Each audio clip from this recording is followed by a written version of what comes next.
What, now everyone can get off of Yandle's back? He's a good guy now?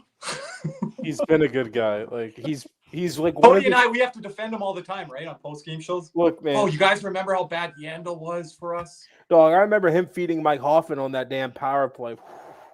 I remember him being our best power play quarterback that we had in franchise. I still think that power play with Huberto, Barkov, Dadonov in the bumper, Hoffman, Yandle's probably the best power play this team's ever had. Could have used it. That power play was fucking automatic. I know how his career ended in Florida, everyone. You can save the comments. It didn't go well. Fell off a literal cliff. But he was good when we got him. And I always said that was a good signing to bring some credibility, you could say, to our organization. Because we had a defenseman like that since Brian Campbell. Well, I hope.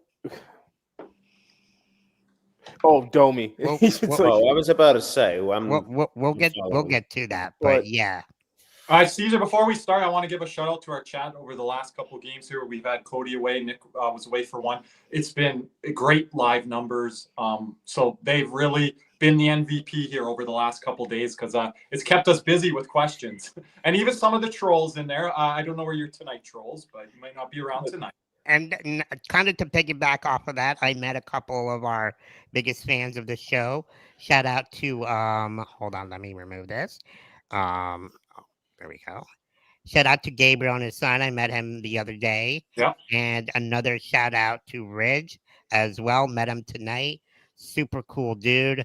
Awesome. I really appreciate you guys for our follow. And, we couldn't do this without you guys. You guys have been really awesome. Hey, Caesar's close to signing autographs now.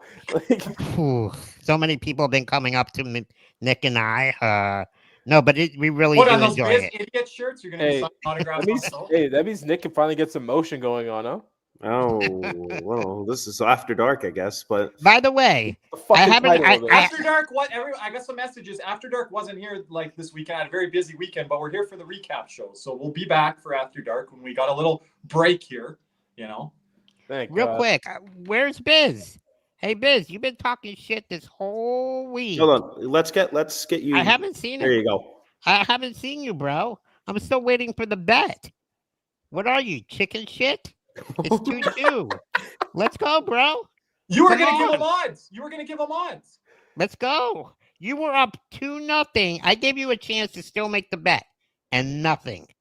Still nothing. Guess what? We're going back to Toronto. This series is coming back to Florida, and we're going to finish it off. What'd I say? Panthers in 6. Let's fucking go. You did say that from the beginning, Caesar. But Caesar, all he's got for you is those middle finger emojis. He's answering you. It's okay. He hasn't done it tonight. Is he too busy? My favorite busy eating Marchment's cake? My favorite comment on your video today, Caesar, somebody tweeted, shout out Ridge. Sit on it and rotate around it, Biz. Caesar, how the tables have turned. Right? Hey, what did I say? One game at a time, and that's all we got to do. One game at a time. The Panthers didn't play their game until today. That was Paul Maurice masterclass. That was a Bob masterclass. And shout out to our defenseman.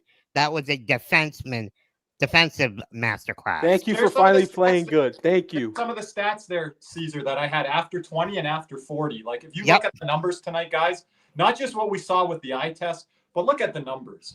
And, like, it was all there from start to end. You're still going to have a couple errors and a couple breakdowns, like the Nylander break there. Forsman gets back, makes a nice play, nice breakaway there. You're still going to see those plays, Cody and Nick, but a lot less. And that's where you give Bob a chance and you give the team a chance to start from the night. I think the start also helped too. I mean, I'll say this. I liked our starting game too. It was kind of a little bit low event. This was like low scoring games that I thought were going to happen in this series weren't going to be us dominating the way it did. I thought it was going to be 25, 26, the shots very even, and those 1-2 goal games. But a couple things I noticed was at the rink tonight were through the neutral zone. It was much better. We weren't allowing Toronto to gain speed as much, forcing them to dump it in. And the other part of it is also their breakouts were not clean. I said this last game, Tanev and Carlo have really started to take a beating, and they just flipping the puck out, rimming it up the wall, and we're hounding them on the forecheck. The other part, which started last game, was also, it's actually right there, 59 to 41% puck battle wins. Our board battles, those We haven't been winning the puck battle rate. Nope. right, And, but the last two going games we into have. that third period, I think we were only 30%. But in that third period, we did a much better job. That third period made our numbers go up What, for face-offs? for face-offs. Yeah. For face-offs, I'm talking about Not puck battle. We were there all night. puck Oh, yeah, battle. back wins. battle. Yeah. We weren't there the first two games, and then there are some individuals that I really liked. Obviously, like Sam Bennett. Obviously, another, like, that third period from him was outstanding. That might have been some of the best hockey I've ever seen him play. He was excellent. And Matthew Tkachuk finally looked noticeable. I thought the beautiful pass to Verhaeghe early in the game for the power play goal really got him going 5-on-5. I think it's the best he's looked 5-on-5 in these playoffs. And yeah, I mean, and also there was a point where he did turn the puck over, and they almost. Yeah, I mean, it's Matthew Tkachuk. He's going to fumble with the puck sometimes, but I think you're really starting to see the 4-line approach with this team.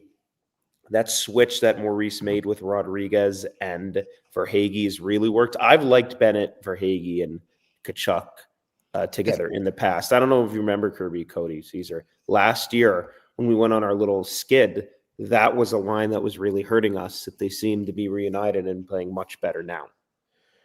It's just, I don't know. Matthew Tkachuk has a high ceiling, and his floor is very low. Well, when he's good, he's good. He's bad. He's bad. Yeah. Really bad. But here's like another stat, and this is why we say depth matters here. 8 out of the top 9 forwards on this team have 8 points in this playoff run. Yeah, I was looking at that the other 8 night. out of the 9. Yeah. The only one is Evan Rodriguez. And it's just crazy because this was the first game I felt the second line showed up at all this postseason. Yeah, that was a much better effort by the second line. Because a lot of those points, Cody, have come by individual performances by Bennett, and then on the power play where Matthew Tkachuk coming into this game 4, I think he had like 75% of his points, maybe even a little bit higher than that on the power play. Yeah, Mackey easily should be the first call up for this. Hello, Ryan. For this for the next game if Erod is out. But I mean, start of the game, I mean, Toronto looked rattled from the start for the first time this series because I felt like Toronto, like game 3 was an okay game for Toronto. I didn't think it was their worst. But today was probably their worst. They've said it. Then again, they say this a lot. They said this was their worst effort of the playoffs. And it's really sucks because they wasted a damn good performance from Joseph Wall. Yeah. And that's probably the way they find to win this series by getting a Stolarz or a Wall performance. And that was this. I thought Joseph Wall was outstanding today. Does it surprise me? No. You and I've been on that Wall train the whole time, right? I tweeted out top 20 goalie in the NHL. I'll die on that hill. He's there with Decord. He's there with Wolf. He's there with Dostal. He's there with those guys, Yeah, but the problem... Well, yeah, I mean, he was impressive 2 years ago. Yeah, like a lot of people. Numbers were there, other than the problem with Woll hasn't been play. There's some inconsistencies, which isn't unusual for. He lets the bad goal in, but if you look at the numbers, but Kirby, his inconsistencies. He's a young goaltender. That's if you don't have inconsistencies. But if you look at his just to jump in, if you look at his save percentage, it's not great. But it's no, and we and Cody were talking about this off there. No, as any of the other goalies across the league this year, save percentages are down. And we played Tampa last round, so people allowed some allowance there for Bob. You know who the Toronto Maple Leafs are playing? They're playing the reigning defending Stanley Cup champions. So and Woll can't stay healthy. That was the other point I wanted to make. Well, Stolarz can't either. Stolarz either. Well, Stolarz. Stolarz has popped up this year for him. With the loose bodies in the knee and now the concussion in this series. Yeah, I don't think he can play with 60 plus. With Wall, it's a year or two now. Well, they were talking about Kirby. Was it Overdrive talking about if they win, you give Stolarz a 3-4 year deal? Oh yeah, they were talking about that. kind of the middle part of the Ottawa series, I think. Let's kind of take a look at like the first period here. Kirby put out a tweet here. Stats after 20, all Florida. 30 to 9 shot attempts, 14 to 4 in slot drive plays, 7 to 2 cycle chances, 8 to 5 controlled the entire 18 to series. 18 to 5. But these stats like are very skewed because remember, Florida had 4 power plays in that first period. So that's almost half the period Florida was playing with a man up. And I mean, but you thought 5-on-5, Cody. Yeah, 5-on-5. 5-on-5, you had to be good to draw those penalties. The problem with Toronto tonight was, and like Leaf fans, like some of them do, like to just go at the refs or whatever. Tonight you can't do that because all 4 of those were real penalties. It wasn't like the phantom Domi cross-checking call from game 2 was that? Yeah, it was game 1. Yeah, that was bad. And then that fucking embellishment on Erod game 2. Yeah. There was none of those tonight, Cody. No, none. I from the Toronto side, the OEL one, he might have hit it off the glass, and then you saw it on the replay. It wasn't even close. No, I sit right there. That thing, I'm surprised. So nobody got hurt, but that thing was a rocket. Right. But they were looking at it for a while to see if it was deflected because it wasn't even close. It went straight out. Yeah, but they were looking at it on the TV. And the other part to this is now, obviously, the 6 power plays. But one of the things I really liked on our power play, we're kind of all moving around a bit more now. And the one thing I don't love is we're not really setting up Reinhart in the bumper anymore. Caesar's got a diagram of that if you give him a second, because I do want to get into that with Cody. With Verhaeghe? Yeah, it's that diagram up here. I wanted to tweet it out so we would have. And I wanted to know your thoughts, Kirby, because I think Sportsnet did a thing tonight. What's it called? Of the 5 forward. And it was a 5 forward power play for Toronto. Oh, I can get into that, but this is ours. But Cody, I think me and Cody might be a difference of opinion here, Cody. So, for instance, I liked like three of the 4 power plays to start. The last one was the best one. Yes. And mainly because the biggest thing with power plays to me, and this is why Toronto's didn't score, off puck movement is the biggest thing on power plays to me, because a lot of the teams nowadays will either sit in a box or sit in a diamond. Yep. And the umbrella. Yeah. And the way to stretch that out is off puck movement. You see like Tkachuk at the bottom of the crease right there, correct? When Tkachuk is at his best, he is moving around all the net. But where did he set up that goal tonight, Cody? He's on the wall, I think. Way over on the other side, right? And that's movement. And guess what? And you see Verhaeghe set up top left faceoff circle. Guess where he scores that from? Bottom right faceoff circle. So do we drop Verhaeghe down there and do a switch off with Tkachuk so Verhaeghe finishes those plays in front of the net? That's a nice look, a nice new wrinkle. Can we start looking for that play? Because Reinhart has not been in the bumper spot, Cody. And that's what I haven't liked about this. Sportsnet showed like they're hard rimming it around and there's no bumper position there set.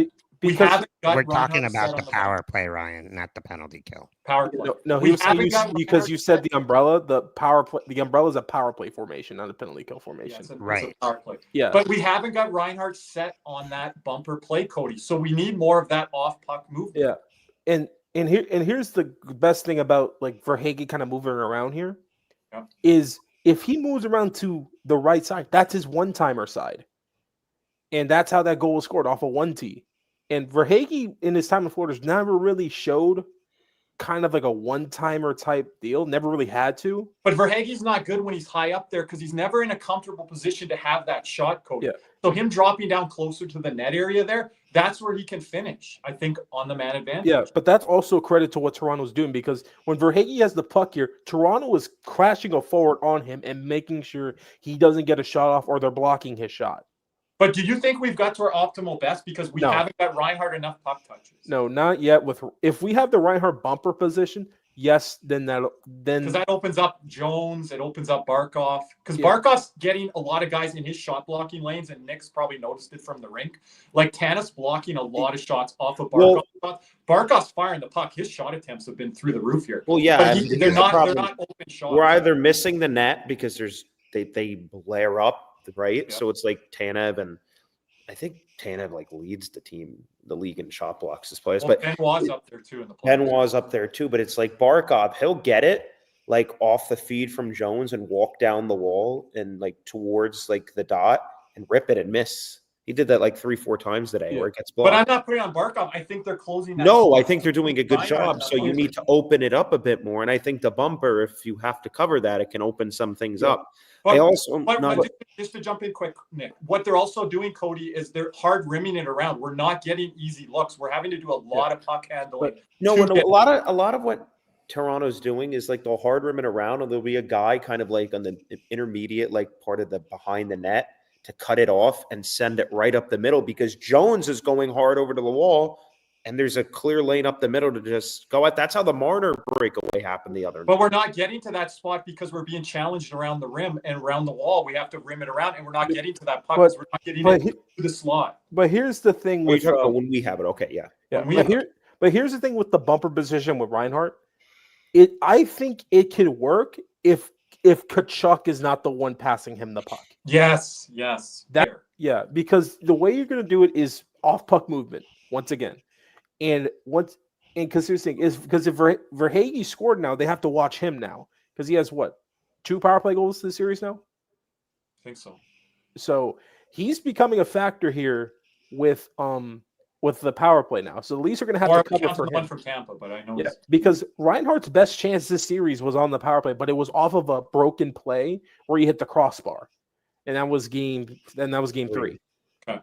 So, but we need more puck touches with them there. But I agree, it can't come from Tkachuk in that predictable slot area. Get in front of the net or move to the other side. But even like Jones on the right, to the other side. Jones's blast from the one-timers from the point aren't going anywhere. Yeah, because Toronto's very good at blocking shots. So, I don't see how this, and I don't like. I know we scored 4 power play goals. 3 of them were in game 1, and I don't think that was anything we did spectacular. Those were kind of broken plays and loose pucks battles that we won. One was off a face-off, and one was a broken play, I think, in the Tampa. The Tkachuk one, like right out in front, or like Tkachuk, he gloves it down, puts it because Vasilevsky can't see it, right? Like that's another one. But I think that's the product of the NHL now. You got to win the draw and try to score within 10 15. Right. And the first in game 2, do you remember the power play goal in game 2? Yeah, it was off the face-off. That's how we do it. That's how we need to do it. But they're getting in front of that puck now when we're not winning a draw. My biggest issue. 1 for 6 everyone tonight. Yeah, but the biggest issue with the power play I had early was, I don't think my problem was they needed to get to the net. It was just 2 perimeter base, and Toronto's going to block all those shots all day. That's what they become now. But both teams, I thought, did a good job of that tonight, of not allowing a lot of traffic and things in front. Marchment did one thing that I disagreed with him tonight. He had a chance to take it to the net on the power play when the second unit came out there, but he peeled off and deferred up to when Schmidt. He was overpassing tonight in that first. So he had a lot of chances, but he was looking to defer. Yeah, that one I want him. Mad at him on that, but that's kind of what his looks. But that one I want him driving the net. But I mean, we have people going out with the Leaf. Leave the guy alone, boys. What's going on in the chat? You should have saw the chat the other day. Holy shit. But the thing is now, in this series is shifted way different from the Tampa series. Remember last year in the Tampa series, we were saying the home team can't win. Now the home team can't lose. Yep. So I think it's going to be a really critical game 5. I think the team that wins that game. It reminds me last year of game 5 against New York. There's certain games where, you think you can win. I think this is a pivotal game 5, obviously. I think the 2 days off, and Kirby, you're in Canada.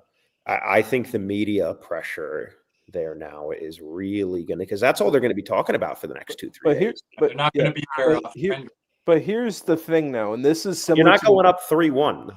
You kind of pissed away. I'm not saying pissed away because, we each took advantage of our home ice. But, hey, I'm fans of chat. I'm not talking shit about the media. I know you're trying to me. I'm in Canada. He's talking to the other people in the chat. I have more experience than you guys.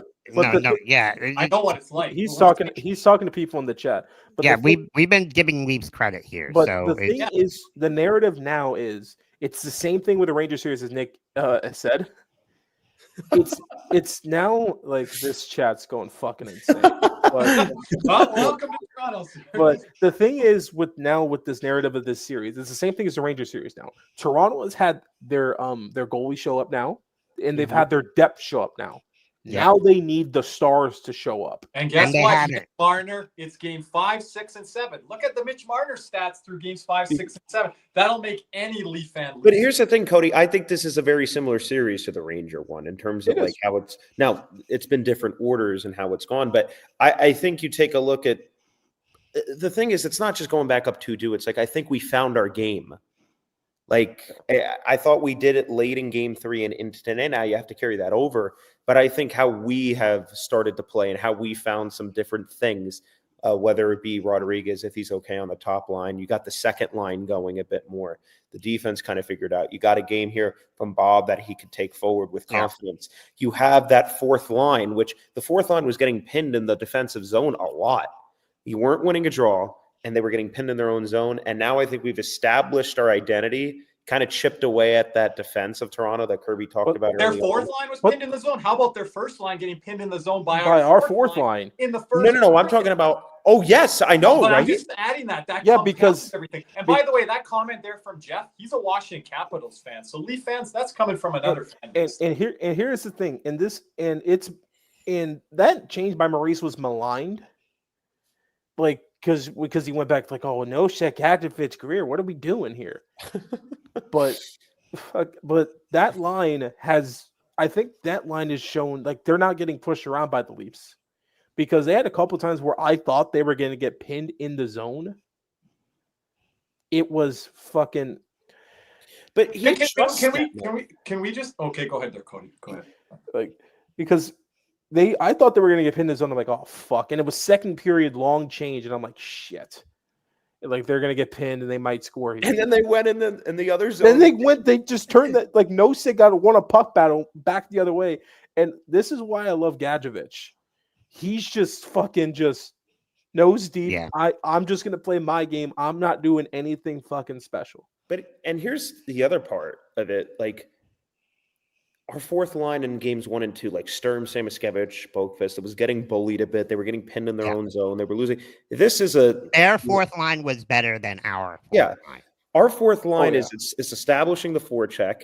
It's going up against the Tavares line, and it's pinning them in their own zone. For 2 games now. So we found some different elements of our team now where it's okay. You kind of get that top 6 going a bit. You already know the third line is going to do their thing. Well, you got to stay out of the box so you can. Yes. Bob and the defense. Bob has a game where he could really, if you give him this confidence, I think he could really take over. I don't think he's lost his confidence, but that's my answer. And I've been with you on that, Kirby. I think that the defense had its best game. Guys like Mikkola and Kulikov seemed to really settle. Yeah, Mikkola looked a lot better. Their defense, Kirby, has been chipped away at. They have gotten really beaten up. I think we found a multitude of different things going into game 5 that we didn't have going into game 1 and 2. And you don't live rent free in my head because he's talking to the fucking chat. Like they're having a whole ass different conversation right now. I know. You know what's funny? I don't even crazy over there. You know what's funny? The Leafs fan don't even deserve it. Like they just like I don't know. I don't want to get off topic here, Caesar. But there's a comment up there that someone, I think Nick, he's here quite a bit, and with 2 Ks. Appreciate that, Nick. He loved the USA chant today, but I always wondered this, and Cody and me laugh about it. I hated it. But they're like, what do you think Carter Verhaeghe, Sam Reinhart, and like exactly? Weren't all of our goal scorers tonight Canadian? I was going to say won game 7 for us last year. That pisses me off. Canadian guys won us the Stanley Cup last year. Like I understand, like we're playing here in Austin Florida. Matthews is American. I know we're playing in the U.S. Matthew Nice is American, right? But God, that pisses me off when they start chanting USA, USA. Like about that. More than half of our players are not American. They're Canadians. It's like Russian. We're not playing an international game, guys. How many guys do we actually have that are American? Like I don't know how that gets the guys going. It gets you guys going as a fan. Barkov finish for Hagee. Kachuk. Verhaeghe's like I better. And Jones. Oh yeah, Jones now. And Schmidt. And Schmidt. We have a lot of Ontario-born players. Oh yeah, Ekblad, Ontario, Verhaeghe. Oh, by the way, Ontario. Brandon Hunter said he got offered from the Toronto Maple Leafs, but he was never a Maple Leaf fan growing up, so it wasn't a big deal to him. Yeah, but He saw that media pressure from 23. He's like, He's fuck like, that shit. See my money because I'm Money Monter. But here's the thing. He's getting paid well in Seattle. Because it's funny. It's like Put him in a Schmidt jersey. We'd be like all right. in the preview, in the preview with Zach Phillips, we talked about like the how this series is gonna go, and like I thought it was gonna go 6 because I thought Toronto's depth could get one because I really like their depth now. Their depth's a lot and I honestly thought there would be a game we would play fucking horrible. Right. Did you think there would be a Stolars game, or potentially? I thought it would either be that out there 10. It would either be we played horrible or we got goalied. It was one of the two. It would be the power play going off. No, I did. The Panthers haven't had that in the last. But you thought that with our PK, Nick? You talk about our PK all the time. Yeah, I know, but I really. You of all people, I would say that. Like the only team that we can't stop on our PK is fucking Minnesota for some reason. But like, I'm just saying. Like, I think they're entitled to that one game. Again, I expected it from Tampa. It never happened, right? Didn't Edmonton get off on us on 5-on-5? And again, odd man rushes and breakaways and rush chances. Well, that was the thing I was most concerned about coming in. And shorthanded were the stretch passes and the rush chances. We really did a good job of limiting that. Yeah. And again, we played our game. We established our identity first. We don't want to play into their bullshit. Well, it helps when you score first or you don't allow a goal in the first minute. Right? And I know people are going, you got 4. The Panthers got 4 power. So they earned every single one of them, right? So, I mean, they outworked the Leafs tonight. That's and on our post-game show on Twitter X, and Cody, Nick, you guys know this. We don't ask for calls. We say, guys, stop coming in here complaining about calls that have been on us. Those are penalties, okay? They are. But today, like, I thought the refs did a good job in the first. They called what was out there, and the Leafs, they're going to get a couple after, and those are penalties as well. Maybe 1 or 2 could be borderline, but those are penalties from the Leafs. Just like Cody, you would say if Bennett's got his stick into guys' skates, or Verhey's taken a 200-foot penalty. What are we doing? Kulikov, like, arm drags the guy down to the ice. Well, the one questionable call I will say, and I saw Matthews got in on Losterinen and yanked him. Yeah, that was on our side, right, Nick? Like, it was literally that was a sneaky play by Matthews, but it's I thought it was a horseshit call, but it's a makeup call. I get it. Like, you get 4 power plays, you're going to get makeup calls. Yeah, That's but here's the thing. I didn't think they were called delay a game penalty because I thought they would have been like, oh, well, 3 power plays. Let's not.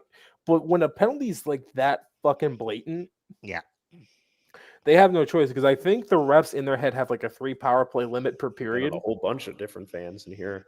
What the fuck are you doing? Right. Winnipeg fans, a bunch of other fans. Thank you guys so much. We got Washington, Winnipeg, fucking Leafs, Panthers. Like, we got 14. Shout out to Hanger Hockey, wherever you are in Winnipeg. I don't see you anymore. That Paul Maurice has been doing master classes, but you're always welcome back. We've always loved Paul Maurice. Got to give those shots, Let's take a look at what Matthews had to say after today. Be careful with this. A couple days here, reset. We knew it wasn't going to be easy. We're playing the defending Cup champs. They're a good team. Both teams took care of home ice.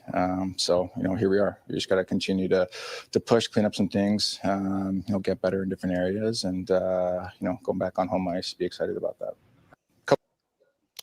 Well, not too much. Well, I thought that was AI at first. I'm not going to lie. I was like, Caesar. No. I thought that was AI at first. AI Matthews and real Matthews is very similar. But the thing is, once again, please leave the Leaf fan in the chat alone. Yeah, let's. Come on, guys. Let's settle it down. It's all right. But yeah, I mean, guys. Like, so, do you guys think with these next couple of days it gives the Leafs chance to recuperate? Get their energy back. Maybe get ice bags on. Yep, because I thought these these 2 games. I think Kirby and Nick talked before the game. Were like, in order for Florida to take control of this game, they need to forecheck, backcheck their defense. This was a black and blue weekend. Ben Watt laid the lumber down. On Tanev is not looking too good out there. Tanev looks good. Tanev, I'll say this: the toughest player in the league. He could he could have his muscle tore off his shoulder. You won't know until the series is over. Yeah. You will Like- not know. He like- is the toughest player in the league. He will play through anything, and Shout out to probably the the Leafs best fans. defensive defenseman in the NHL. Tanev, I wouldn't be surprised if he had 3 injuries after the playoffs. Like, Yeah. No, yeah. I mean he's hurting, but again, it doesn't affect his especially play. when he got rocked by Verhage. I mean, he hasn't He really dropped been. the shoulder a bit there. Well, we're Yeah. running through. We're trying to run right fucking through him. Yeah, we're not catching a piece. We're going right We're through. through Yeah. him. Right through him. It's Yeah, not I get a was- piece anymore. Verhage, he's just laying the lumber on him. He And does that's not put hey, him to the boards. where are all those receipts on Verhage? Oh, Not he didn't lay doing hits, anything. right, Cody? Never did hits all year. Nope. Right, Cody? I mean, Oh, and all of here's a the greatest sudden- thing. Here we all go. of a Shout sudden, out- you're seeing it. Nick, Shout- you're part of Nick. Hey, Yeah, shout out- I don't care. Hey, I don't hey, care. hey. I will be wrong gladly if it Hey, leads to another You wanted cup him Hey. up in the press box. Yep. per game, and he Hey. was, and then he started again, and then he Hey, started scoring. Well, I think shout something had out, to do with shout, the trade shout deadline. out to Carly, because guess what? My banner is ringing really fucking funny right now. And guess what? I'm The also shirt- not the attached to shirts- anybody, so The shirtsy. This is the Verhage shirtsy too. Like, Oh, yeah. I'm not gonna get up and turn Oh, is around, that- but it's like, but no, it's just Verhage. Like, he's been like, that's the one thing that's like annoyed me is like, I don't understand why we can't allow a guy to like have a rough year. Like, He's I'm an not outlier. like it's every player has a bad. yeah, but I thought the back-to-back 70-point seasons would have been enough to say, hey, this is a down year for the guy. How about I'll throw another stat at them, Cody. Since 2021 NHL playoffs up till that point till now, Carter Verhage is tied for first in the NHL, not with the Panthers, in the NHL for even strength playoff goals. Who's first? McKinnon? Oh, who's tied with him? McKinnon? I don't know who is. Good question, because I only saw it flash that he was tied for first. Didn't say who it was with, but it's a big number because he doesn't get much of his goals on power play. Like he's just now. Yeah, but it's shout out just to Smokey here in the chat, Mike, the security for the Panthers. Appreciate you stopping by. Well, Smokey. Yeah, Smokey was here the other night, I think, Caesar. Yes, I believe so. but in this shout like, out Jeremy Beckham too. Jeremy, we got to get the sponsor stuff reads in and stuff tonight, Joe. Yeah. I'll give a reminder. yeah, because I Pretty wasn't busy here. here I wasn't here to make sure that happened. I don't have it in front of me here. Nick, I have it. I'll have it. We got it last time, so We got But- the last couple. But with Verhage, it was just like fuck me. Like the guy can't have a rough year. To be fair, he had more penalties than goals. It wasn't a. It was, Bennett does that every for fucking Verhage. year, but no one bats 9. Everyone wants to sign him with well, 7 am by I 7. everybody? I'm Should with he you on not have Bennett. been signed at the beginning of the year. Me and Cody said, let's get it done right away. yeah. And guess what? It was done. And It here's was the offensive zone penalties that just frustrated the hell out of No, me. I think people are frustrated because he wasn't scoring goals. Yeah, goals. people were looking more at the stat line, how Yeah. many goals he had this year. Yeah, he was taking But- dumb penalties. like how many but- points did he have this year? Like what? 50? But Yeah, I mean, it was a down year for a lot of guys on our team. I mean, Reinhardt didn't score 50. Yeah, Yeah, I but mean, what Reinhardt did is exactly what Vincent Scheib told us. Like, you can't be mad at that, right, Cody? That's what we expected from Like Verhage had It's not 53. a down year to me Like because Carter Verhage had 53 points on a down year. and That's more Sam than Bennett's fucking career Right? year. And everyone wants to pay Sam Bennett that and more. you know, whatever I just love like anytime we go for a draw and it's a defensive zone draw, I know I can trust Sam Bennett not to win it. Lex told me this tonight that Sam Bennett's our best guy in the face-off circle in this series or something. I'm like, are you joking me? Like Barkov won. There's no Barkov won way. 14 draws. or something. Well, the only one that he might be better is Miko Sturm. So That's right, Caesar. Give him a bell. Hey, let's bell. get out this number. What was he at tonight? 14. 22. Oh, Been wow. good. I don't. Has he been Here good? you This go. year? Am I wrong? Let's Barkov shoot for 25 next game, Sam.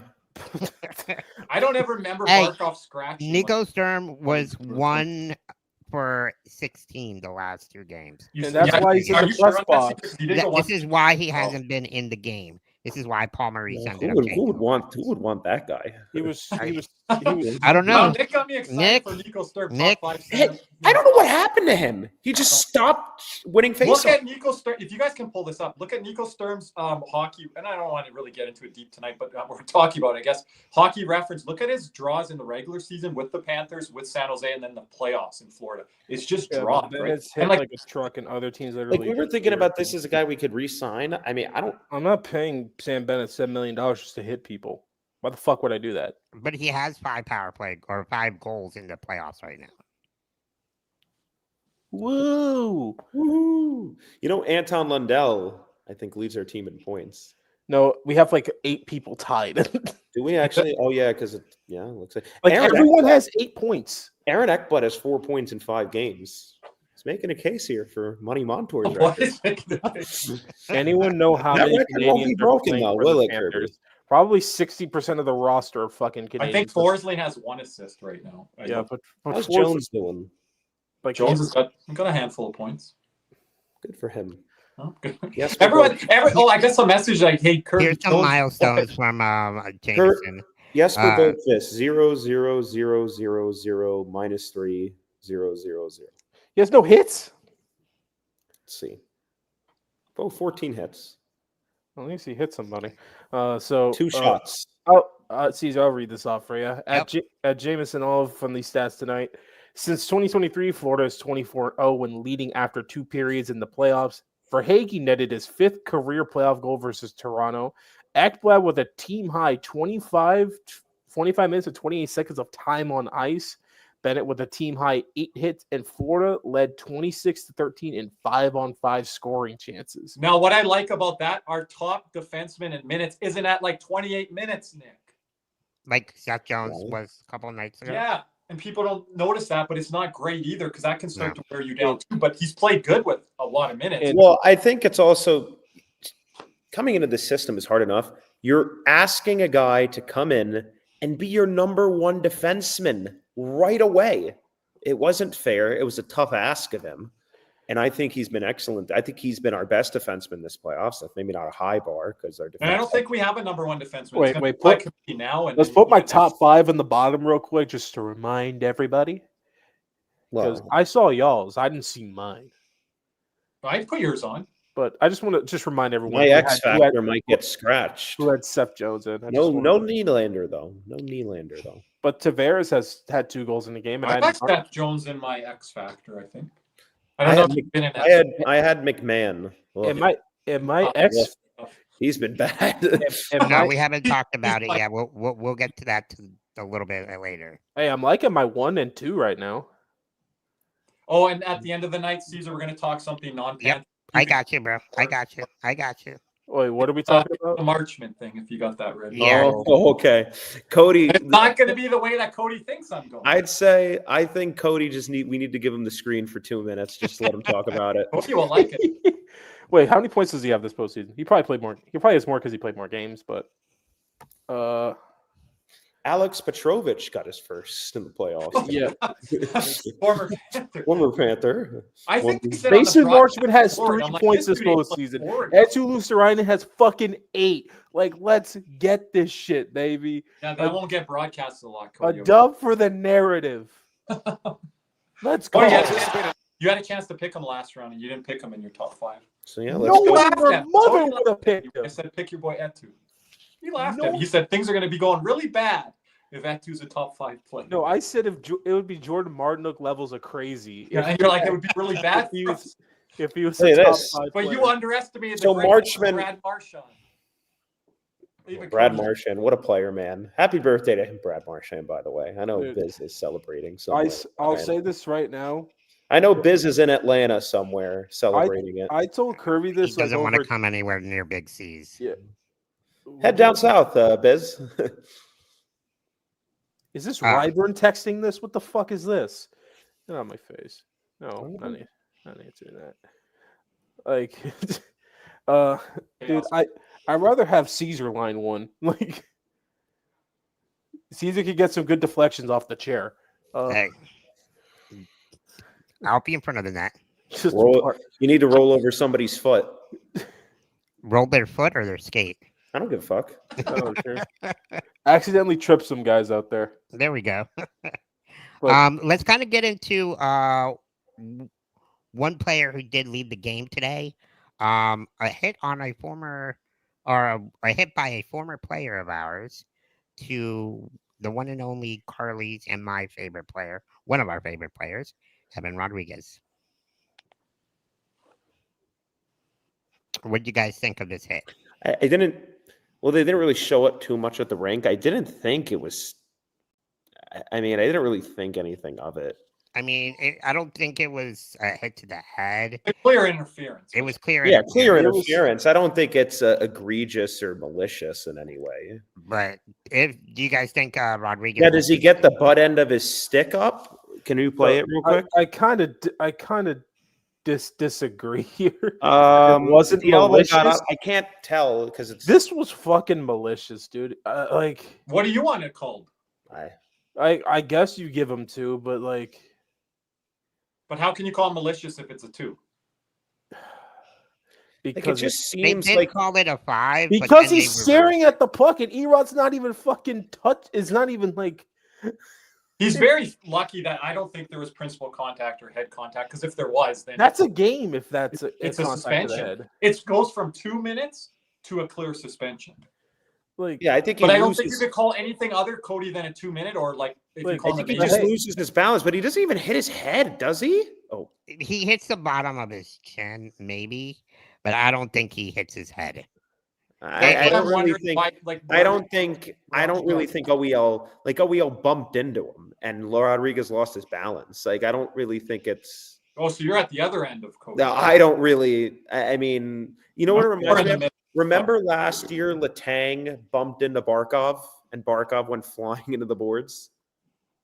Yes. In Pittsburgh. That's what it And it reminds looked me. bad initially, but then on the replay, it wasn't so bad. Yeah, that's what it reminds me of. I don't really think it's Is it a little cheeky? Maybe, but no, I mean, but it's not like Cody. It's not Abelcator to Barkov. Oh no, it's not that level dirty. But he's looking at the puck and he sees Erod. It's fucking white ice with red jerseys. He can see the motherfucker. Like he's looking at him. And guess what? Just stop. Like. And there's questionable plays by the Leafs today. Only the Panthers do these type of hits or do these. Well, Kevin Bieksa is so concerned with player safety.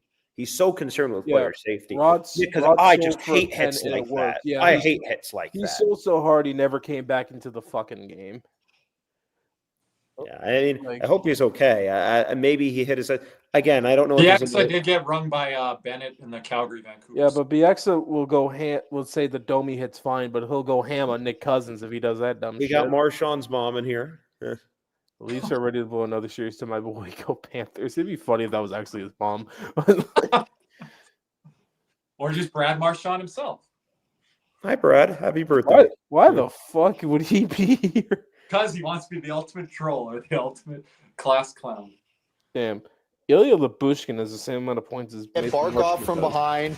Oh, let's see what Friedman has to say here, because he has a lot to say with fucking Bennett on Stolars. Let's see it. Pierre LeBrun, too. Fucking clown. Well, this is the end of the game. Domi's going to come in here a little bit late, and he's going to hit Barkov from behind.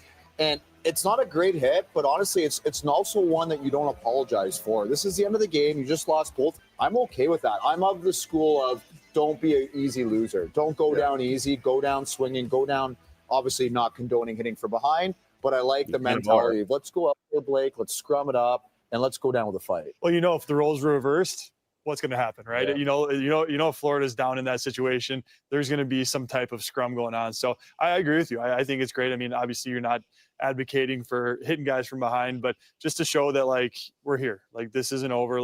There's more hockey to play. Elliot, the league will look at it though, right? I'm sure they will, but I'm with Kevin. That's not going anywhere. And Florida's like the bad boy Pistons. They go at you a lot and they try to take a chunk out of you, and it's not the worst thing for Toronto to respond in kind. Okay, but it's okay for you guys. Blake Wheeler, the guy that had the C stripped from his jersey from Paul Maurice. Paul Maurice had to put up with that guy for what? I don't like Blake Wheeler, but Cody, remember back to, was it the end of Game 3 against Vegas in the Stanley Cup Final with Brandon Montour and another guy? We ran them at the end of the game. Game 3, we won Game 3 in overtime. Okay, Game 4 then. Game 4 against Tampa, against Vegas. Game 4. We ran Vegas. them at Vegas. I kind of blocked that series out of my head, but like with the Domi thing, it's not too far off of what Kachuk does. It really isn't, because Kachuk tried to go after Marner after like game we have 2. done this in the past as well. 100%. Game 4. Like Domi picked a number and he went and picked a spot. Well, now is it bad because it's from behind and number 2 is Bark? But we've done this before. Guys, it's tracking him all the way in. I don't like behind. I don't like from behind. It's 5 seconds left in a 2-goal hockey game that you're not going to win. He's flying around the previous shit. Well, Montreux did the same thing, Nick. Okay. I don't remember that. I don't remember that. You were there, Nick. At the end of Game 4, he ran through the crease and just bowled the guy, and there was a whole brawl after. Well, there was a brawl. That's different than coming from behind and just. I said behind's different, but we've done it in the past. But I'll just say this. Ready? If that was Sam Bennett, Paul Maurice would have been asked about it 5 or 6 times. Oh, yeah. I don't even know if Craig Berube was asked about it. He might have been, but they would have been talking about it. But you're not with Elliot Freeman. You move on. Like that's with me, and then Domi's got to answer next game. The only thing that's infuriating. Well, here's the thing: you try to, last time somebody took a cheap shot at our captain, we fucking took numbers and we just went all out ham on them. We didn't give. Do it a different way. Do it a different way. But the only thing that's infuriated me with Freeman was his take on the Bennett Stolar thing, where Bennett just like. Because you can't sit there and tell me that shit with Bennett causes like that fucking concussion or whatever. Like that's where I'm at. He's like, oh, I like go back to the fucking Ryan Miller, Milan Lucic shit, where Lucic legitimately fucking ran his ass over like a Peterbilt. Yeah. And you're comparing that to the same thing? Yeah, when comparisons are because my take still stands with this. They're mad at past things that Bennett has done and has not gotten suspended for, which he should have. Like the Marchment shit, I still don't know how the fucking. You know what's crazy? Like the NHL Department of Safety, like Nick Waugh, I don't know how the hell he didn't get suspended. Oh, like I mean, like there's been some questionable decisions. I still think the biggest miss was Pietrangelo only getting like I think 1 game. For when he fucking like hack and slash Draisaitl like that at the end of a game. Yeah, that's one of the worst I've seen in the playoffs in recent memory. That's like something a kid does. Like freaking. Yeah. You're going back to this is way back, everyone. But Dale Hunter. Does anybody remember the Zach? Does anybody remember Michael Bunting on Victor Hedman? Vaguely. No. I think it was like a fly by elbow. So you're talking Matt Cook and Rafi Torres era. Okay. Yeah, like I don't know if anybody remembers the that game. We wonder if we could. No, Ryan's in the chat there. Oilers, they've had a lot of dirty players. Yeah. Mention about half dozen. Oh, Matt Hendricks. Fucking don't start me on it. If Matt Hendricks, if the Oilers were actually good during that time, maybe he played with the Jets. Caesar, we got it from the right game today. Yes. This time we got it from the right game. That was a good one. Yeah. Why does he always make that face every fucking press conference? Because it's a Paul Maurice masterclass. Bitches. What did you think of the Domi hit? I think the league looks at those things very closely, especially at that point in the game, and that's their job. Simple as that. What a true gentleman. Well, Toronto media was getting on Paul Maurice a bit because like when he's winning, he's up there joking, laughing. But when he's losing, he's a man of few words. He was a man of few words there in victory. Yeah, right. I still think my favorite quote is, "This isn't the Oprah Winfrey show." Yep. Was that off of a win or a loss? My favorite is a win when fucking Draisaitl went like on bar. Oh, that game. Yeah. Okay. My favorite is he had a bar mitzvah. Upper or lower? The bar mitzvah? Two stories. Boys, 2 stories. Like Toronto media can't criticize him anymore. Or my favorite one is Domi won't get anything. I'd be shocked if he did. I don't think. Oh, I don't think he's getting anything. No. He'll get a fine at most. Next game, then I guess. Like, if Barkov was closer to the boards and his neck compressed, Well, he got hurt. Then I would have been like, I mean, he has been funny after a loss. Remember when fucking we lost to Boston Game 5 last year? He goes, "Well, I think they needed some profanity in their lives." My favorite is when he said they didn't waste an opportunity, or wasn't a missed opportunity. Oh my After goodness! games 3 and 4 against Boston without Bergeron and Krejci, and Cody lost it. when what's his name? That was like the one Coyle time was Cody killing lost us. it on Maurice. Charlie Coyle was killing us. It finally got to him. He's like, he couldn't take any more of the bullshit. And then we were preparing for Ratko Gudas. You know what happened though? The Canadian media, Sportsnet in general, I think it was Elliot Friedman and Kelly Rudy, they called out Alexander Barkov for not taking a hit and not being stronger in the playoffs. And ever since then, since 2023 playoffs, halfway through that Boston series, Barkov's been a whole different animal. Garnet Hathaway. No, that's but I'll never forget that. Garnet Hathaway's like, thanks a lot, Elliot and Kelly. I understand what Maurice has done ever since then. You know, Stanley Cup, best coach in the league. I still stand on my statement back then. I still do. The fact that you could sit there and say that a team missing their top 2 centers and you losing both games without them is telling me that's not a missed opportunity. Like, missed. Like, no, like that's a missed opportunity. There goes the mic. That should. No, everyone got mad about the Paul Maurice one, and during the regular season when we lost that game to the Oilers in 2023, that we need Barkov. Oh my gosh! You pissed me off with that freak. Oh, it's all sunshine. It's nice seeing the warm breeze. You know, off. Like we're losing and we're playing freaking Zach Dalton. I'm just telling everyone what the quotes are. What do we want? So this was a 1-0 game until 8 minutes to go in the third, and then Sam Bennett scores the second goal to Cody's gonna break this down for us. I mean, corner too. So you're just watching that play live. It literally looked like it was in slow motion. Just unbelievable play by Bennett. Great like for a second, I keep thought this video playing. I want to see the bench. Really nice. Tanev played that very well. I just love Tanev looking at fucking McCabe. Like, you had fucking one job, brother. Take out Bennett. Like, because Tanev had the pass covered. Yeah. Like, that's Ryan wants to hear some Ekblad praise from Kirby. I mean, he was good tonight. I said on the post game, Ryan, I don't know if you heard it all on Spaces. I don't have a complaint about any of the defensemen really, and I thought all. This is my first time all playoffs. Kirby, I'm like, why is Nate carrying us right now? Game 2 Tampa. Who do you think Ekblad carried us? No. Who do you think's really bad for Toronto? I think Ekman Ekblad Larson. also gave up that breakaway there, Ryan. I think Ekman Larson continues to be very bad for Toronto. For every OEL I know he's thrown like 2 big hits, but I think Benoit's really struggled for them on the forecheck, especially. He's made some big bone crunching. Their best player's been Chris Tanev, and it's bar none. Like it's still crazy to me like how good he is. But the thing is with But I think Seth Jones was top of the charts tonight. Am I wrong? Yeah, but, they should have Bob up there too, and then all the Bob slander should stop. It should be at the top. But once again with Toronto, it's just for charts. It comes down to now Matthews and Martin now. Yep. Everybody's shown up except for them. Mitch Marner has been the quietest star player on both teams, and it's starting to not be close because now Matthew Tkachuk has got going a little bit here. What has Mitch Marner done this whole series? Kirby's the Mitch Marner hater. You guys tell me what he's done. You guys tell me. He's got a goal. Yeah. He shot a puck from the point and it went in. But the thing is, like both of Marner's goals have been from the point. Both of them. And here's the thing.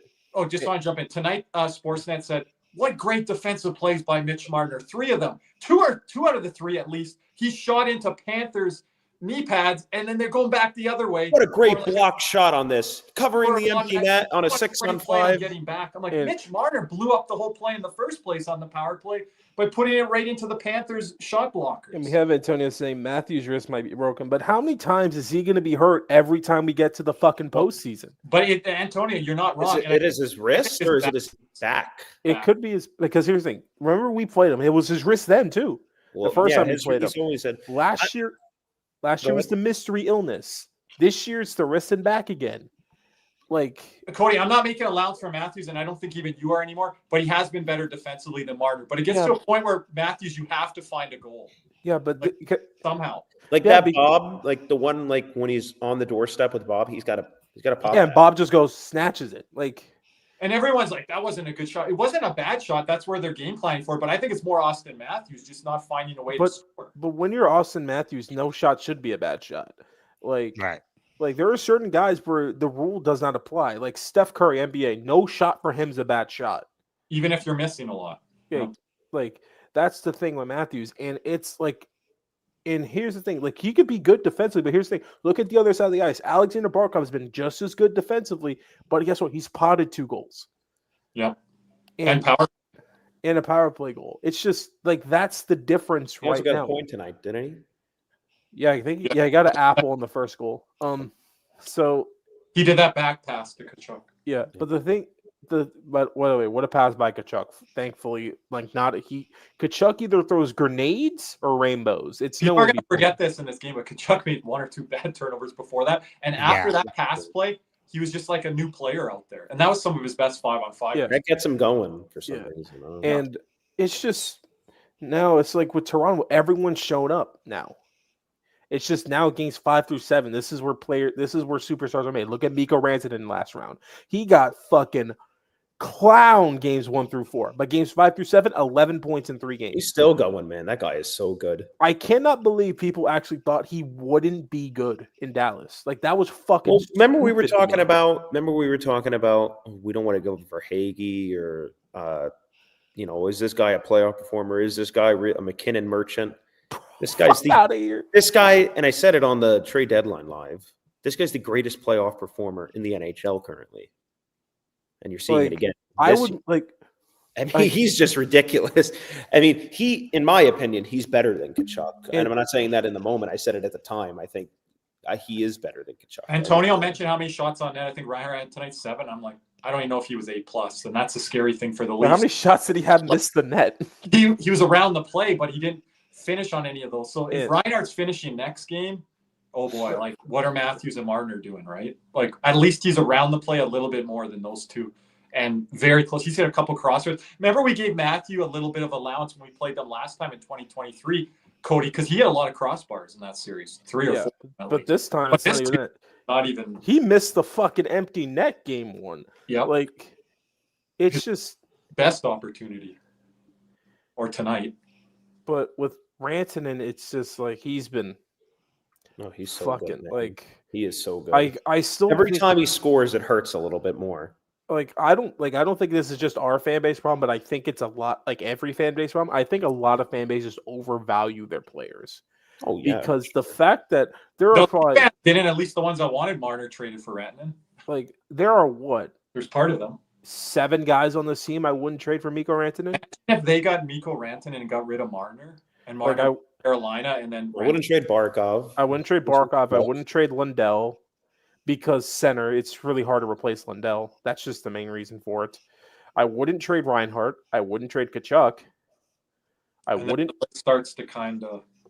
trade Jones. Well, then Forsling, you didn't say. I wouldn't trade Forsling either. But those are more positional. Yeah, but that's the worth about it. That's the value about it. And I wouldn't trade Bob. Antonio, is he overreacting saying McKinnon should demand a trade out of Colorado? Yeah, I think, yeah. A little bit, but I do think Colorado. He could be working on Crosby to come there. But it's like at the end of the day, it's like, what does the management need to do? The management put together a damn good team here, and they didn't get the job done. This is one of the few times where I think the players are like at fault. Yeah, and it's hard to win. Like, you take a look, Colorado hasn't got past the second round since they won the cup. It's hard to win. Fucking Mikkola. Especially a lot. Oh, my gosh. That could have been bad if Nylander does get hurt. That's what we talking about tonight. Their oxygen was a little bit on that.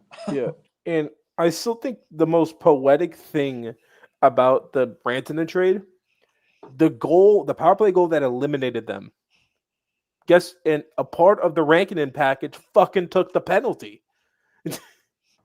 Like Drury took that trip. Like the next superstar I think is going to demand a trade out, I think is going to be Pasternak. That's where my money's at.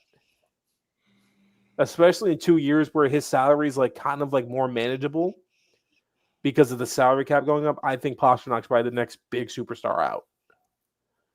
Are you going to see that more and more in the NHL? More superstars like being traded like this?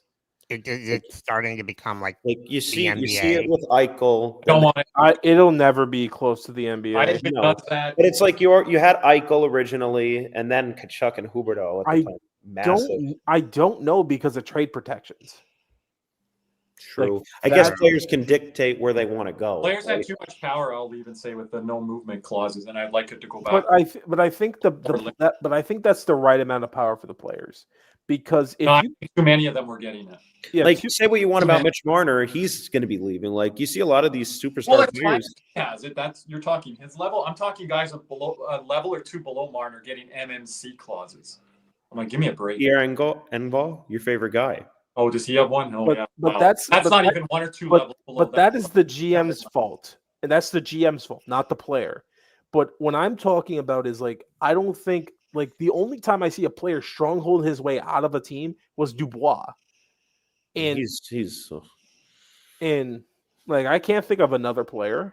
It's always happened in the past, like Pavel Bure did. What fucking Eric Lindros with Quebec? Lindros, it's always happened. You go back to at least the 90s. It's happened. Like football, John Elway, Eli Manning, like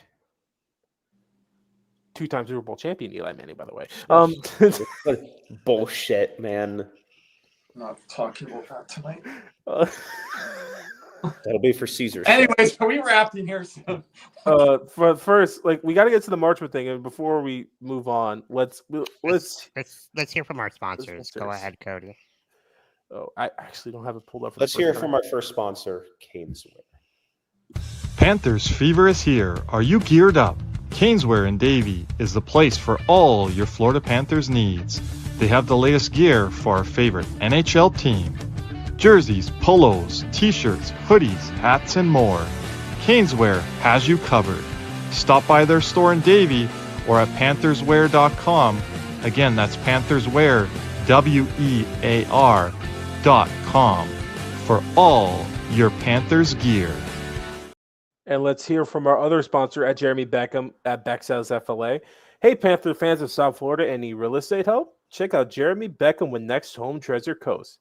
It's a boutique service with a personal touch. Jeremy and his team put humans over houses, working hard for you whether you're buying or selling. Ready to move? Hit up BeckSellsFLA.com or call 772-475-5371 now. You'll be glad you did. Just want to thank everyone for being here tonight, Caesar. Before we wrap here tonight, we've got a good lively chat going here again. Make sure to thumbs up and subscribe if you have not done so yet. Appreciate all the comments in the morning. Shout out to the Toronto fans who have actually been really nice to me, and I've gotten a lot of private messages from Toronto fans that are not like the trolls out there. I really appreciate those words, and we've been 100% real on this show. We've given Toronto credit. This is going to be a long series. We didn't say it was going to be a short 3-or sweep. So me and Kirby did. This was before your pick. Kirby did say it was going to be. I said 5. It could go 6. But I really appreciate those kind words. Not all Toronto fans are bad, and not all Toronto fans are trolls. Thank you again for all that you guys do on our show and support us. So let's take a look at what happened today in the Dallas Winnipeg series. This was brewing. There was a great save that Connor Hellebuck made, but Marchment clearly felt that he was fouled on this play, and he has a point, and he's angry. So at the end of the period, there's another one. Now, it should be pointed out that Marchand has been fined for embellishment in the past, and there are officials who feel that he has a bit of a rep for that. But what do you guys see here at the end of this one? You can't make contact with an official under any circumstances. You can be as frustrated as humanly possible, but you can't contact them. I've seen this. I had a teammate whack the referee, one of the nicest, most gentlemanly teammates ever, and he got 10-game suspension for that. So, I mean, it's clear It's a chop on the ref. I can't believe who's the referee right there? Skilleter. Good for him though, for just not even overreacting. Kirby. Well, first of all, he's not embellishing. He just falls like that all the time. Sounds like a little. Anyways, Nick, your name's not Kirby. I want the floor here. I'm a Close big up on Kirby. I'm a big Mason Marchment guy, but I have officials in my family that officiate other sports. Shout out to Armando on Locked On Panthers. He's an official as well. Under no circumstances can you touch an official. I would never accept that from my players that I coach, from any of my coaching staff, from any of my parents, in those sports of football and basketball where you can cross those lines and step in there. Under no circumstances can you do that. It's a cardinal sin. Kelly Rudy calling for like a 10-game suspension of Mason Marchment. I think that is fine because you can't look at the severity of it and say, well, the official didn't get hurt. He just kind of love tapped him. If you don't set a precedent here as the NHL, you have grassroots players like Nick Cody that just finished playing hockey a couple years ago, younger siblings watching this. And if they don't come down hard on this, and I mean like 5 games, 8 games, 10 games, I don't think 1 or 2 or 3 games is enough. You've really opened Pandora's box here, not only for this league, but all other leagues, professional leagues, and then also for all the grassroots programs that you're trying to set examples for. So under no circumstances can you lay hands, stick, object on an official. I think the league has to come down hard here. So if they decide like a 5+ game suspension, like some people have mentioned 10 games, some people are going to kind of scoff at that and think it's not a serious act. But if you allow this to happen, then what else is going to happen, Caesar? And I know, Caesar, you've been a coach before and have been around a lot of youth sports and things like that. So if you have anything to add there, again, I think it's unacceptable. I'm a big Mason Marchment fan, but this is probably one of the worst things he's done. It's not as diving and embellishing. This is about as bad as low as you can go. Very well said there, Kirby.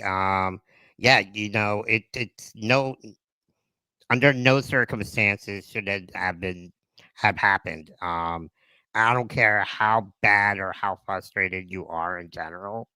You have to have that respect between the officials, coaches in general, because like Kirby said, if we let this go and sweep it under the rug, then it's going to give us an opportunity of other players to do it, and so on and so forth. We need to show a precedent that this is not acceptable on any league, whether it's little pee-wee, little league, men's league, or any league at all. This is unacceptable, and I'm right there with you, Kirby. And I'm not going lifetime ban, but we've seen, minor league hockey, some of these videos where like grown men have attacked teenage referees. Yeah, that's the other thing. It's ban. like you're gonna need referees, and it's like those guys you're gonna need referees to coach. Like I'm just saying, like they don't just come out of nowhere to coach your basketball game or your hockey game or your football. If they're getting berated, they're not going to do it. And not to defend too much though, because we are defending the officials here, and rightfully so.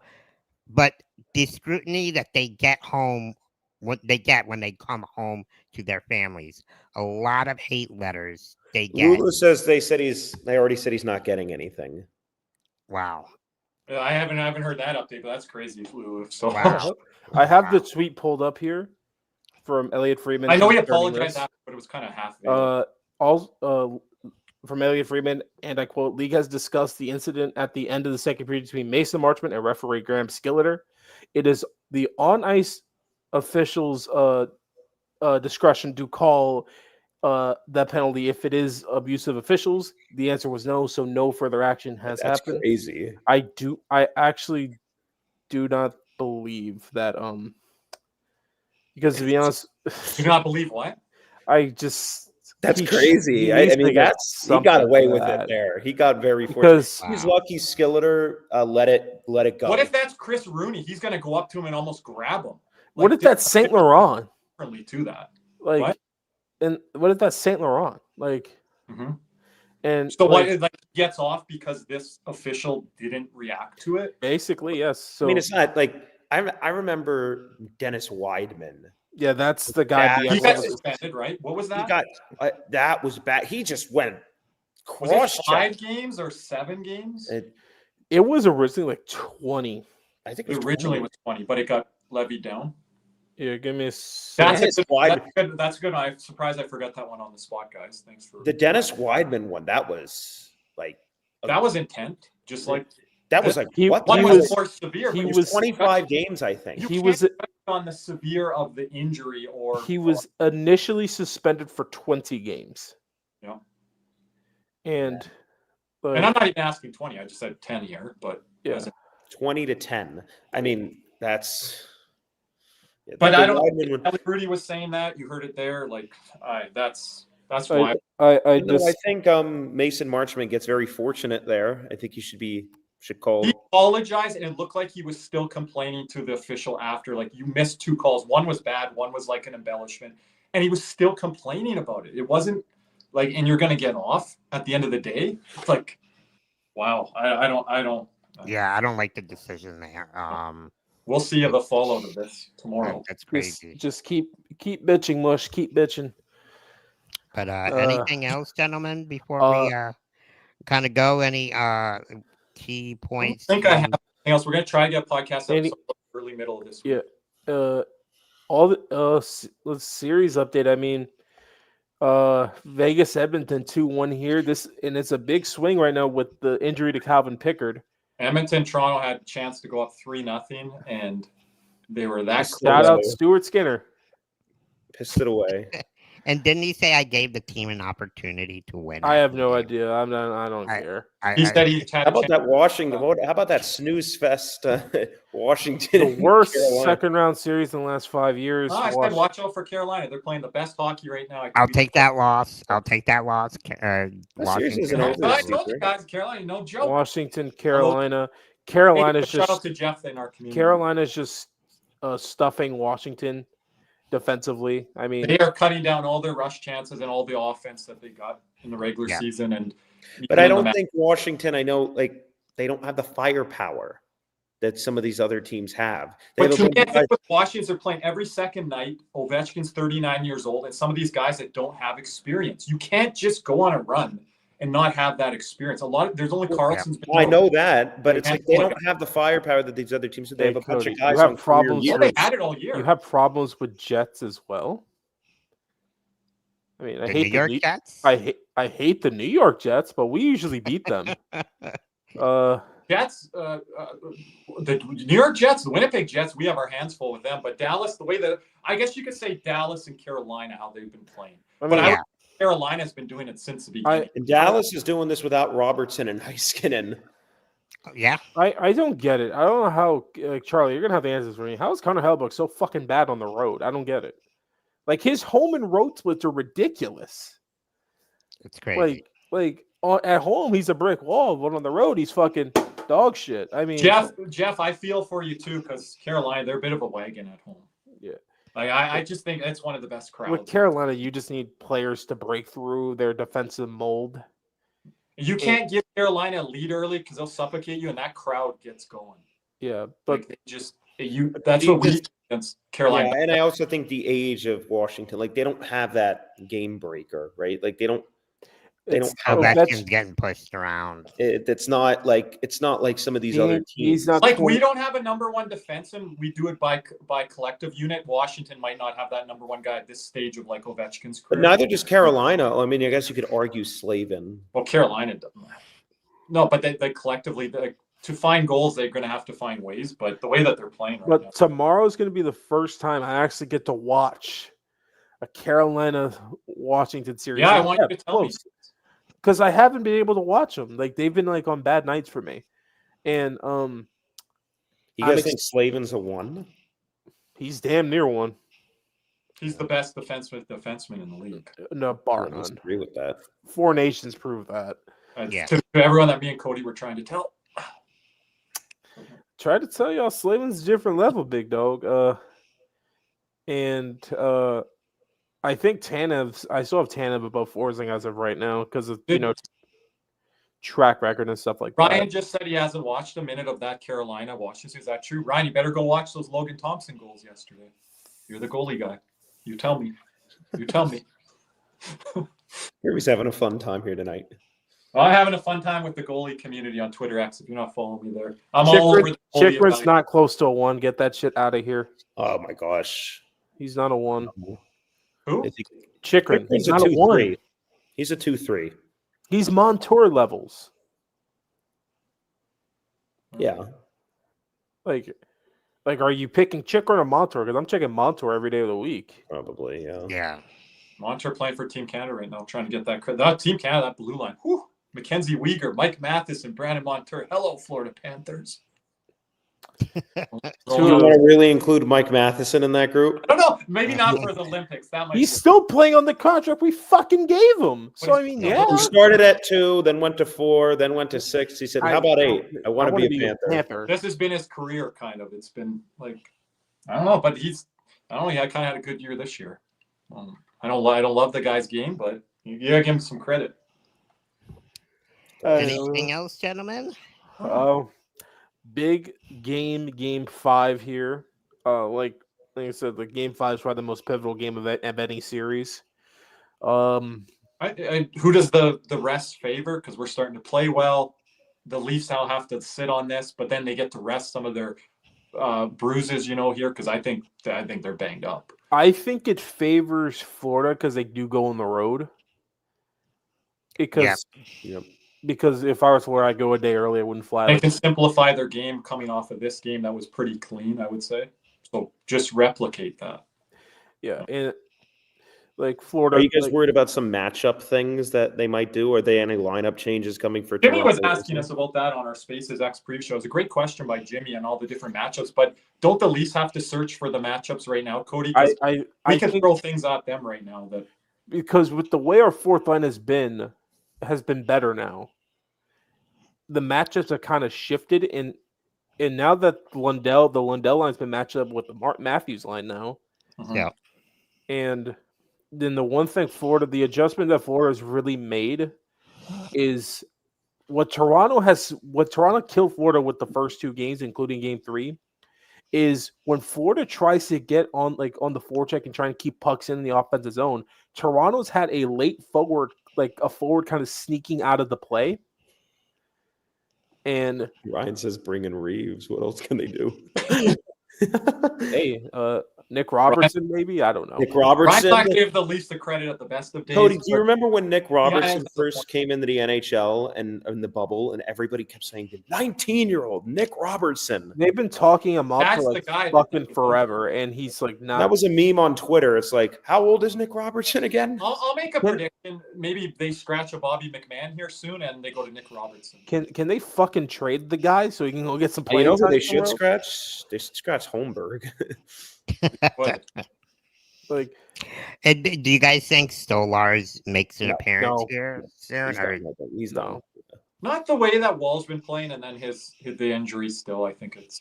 I don't think it's good that he can fly. So if he does play, it would end up. Would it be in a game 5? Well, because they're going back home, so that's what I'm saying. But I probably wouldn't think game 5. But the one thing Florida has done differently in these, like, especially tonight, because you saw it, there were a couple times tonight where the defenseman, where the puck was kind of kept in, but the defenseman was already skating out of the zone. And so you would have to wait for them to go back onside or whatever. And that was because they were trying to make sure of the forward kind of sneaking out. Because that's what happened with the Nylander Ekblad Forsling play. Toronto gets control, and Nylander is like trying to sneak out. Breakaway. He went through Ekblad though. Yeah, Ryan, I didn't pick the Panthers in 3 like you did and other people in our community. Hey, me and Caesar are the only ones that could be correct right now. Yeah. But it might not even go 6. It could go 7. It could go 7. Could go 7. I think we got another overtime here in the next game or 2. Stop it. I hated that overtime because Toronto had like 4 or 5 good chances. I love these playoff runs, but I don't think people understand how mentally grating it is, especially with this. Especially when you're at the game, it's and even like the community, like it is a wild 2 months. Like we're the one answering DMs around the clock.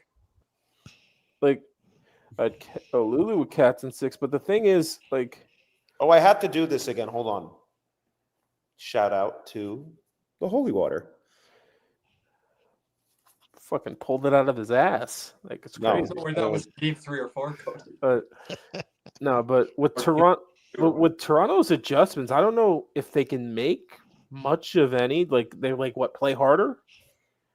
But I think Berube is going to have them ready to go. They're not going to just go. they're going to have them ready to go. But once again, in this series, if they're going to want to win, Matthews and Martin are going to have to be the best players. Yep. And they're not winning the board battles either.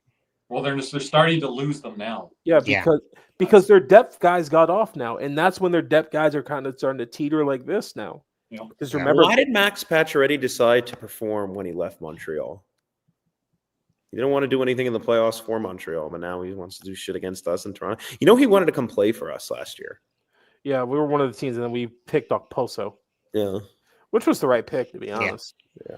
And, I mean, shout out Carolina for rushing him from that torn Achilles. But, yeah, I mean, it's... Far cry from those Vegas years, huh? Because here's the thing. The team that's going to win the series is whoever's, kind of quiet star shows up quicker. Leafs, Matthews, and Marner. Panthers is Reinhardt. And he's been close these last 2 games. Yeah, because if Reinhardt shows up, that's not good for Toronto. Because I won't even go as far as shows up, Cody, but when it starts to click for Reinhardt, because that's the next step now.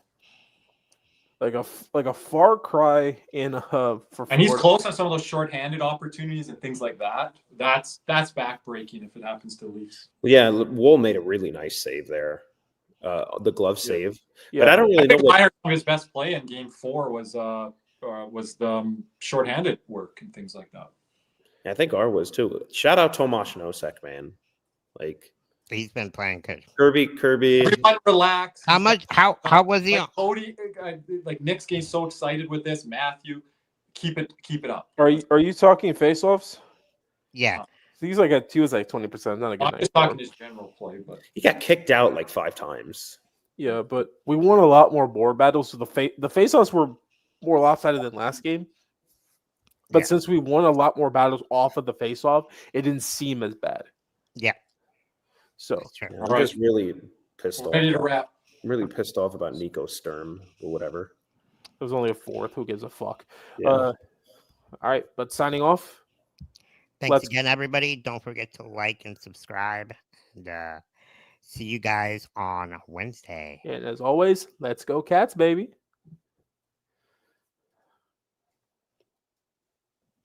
I gotta go with Bobby.